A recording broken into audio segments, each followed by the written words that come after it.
judgment to begin with God's household, and if it begins with us, what will the outcome for those who do not obey the gospel of God? Amen. Yung judgment nagpapasimula sa sambahayan ng ating pong Panginoon. Nililiglig po tayo. Amen po ba? Kaya matira ang matibay. Inaalaw ng Panginoon yung mga suffering sa buhay po natin para i-check mo kung gaano ka katapat sa Diyos, kung gaano ka ka-faithful sa ating pong Panginoon, kung hanggang kailan ka susunod at magiging matapat sa kalooban ng ating pong Panginoon. Jesus knows our suffering. Suffering is under God's control. Ginamit po dyan yung word na 10 days sa verse 10. Look at verse 10 sa ating pong context. Mga minamahal kong kapatid sa Church of Smyrna, sa Revelation chapter 2. Okay, sabi dyan.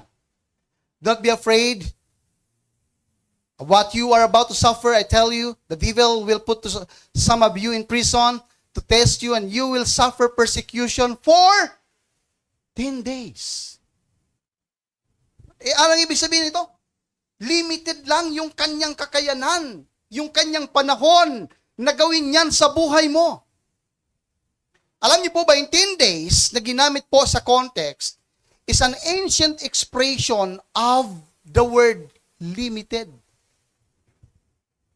Common po yan sa kanila nung mga panahon na yan. Na kapag ginamit yung word na 10 days sa ancient, this is just an expression. Nang ibig sabihin ay limitado. What does it mean? God never allows the Christian to suffer beyond his own purposes. Amen. Hindi po iaalaw ng Diyos na ang mananampalataya ng kanyang mga anak ay maghirap nang hindi po ayon sa kanyang plano, nang hindi po ayon sa kanyang panukala, o labas sa kanyang pamamaraan. So, ibig sabihin, lahat ng mga nangyayaring suffering sa buhay po natin, may control si Lord dyan. May purpose ang ating Panginoon. Hindi yan labas sa kanyang soberenya. Mga minamahal kong kapatid. Amen. Kaya, pwede pa rin nating purihin ang Diyos sa gitna ng mga pagsasuffer. Amen. Sa gitna ng mga kahirapan, pwede ka pa rin maglingkod sa ating pong Panginoon. Pwede ka pa rin magpuri at magpasalamat sa kayang gawin ng Panginoon sa buhay po natin. Huwag mong iisipin na napaka-supreme ang demonyo. Okay? Na lahat ng bagay sa buhay mo ay kaya niyang pakialaman. Mayroon lamang po siyang limit. Binibigyan siya ng Diyos ng limit. Pero ang lahat ng kanyang mga ginagawa ay ginagawa ng Panginoon ito na purpose para sa iyo. Molding sa buhay po natin. So ito yung purpose ng mga sufferings.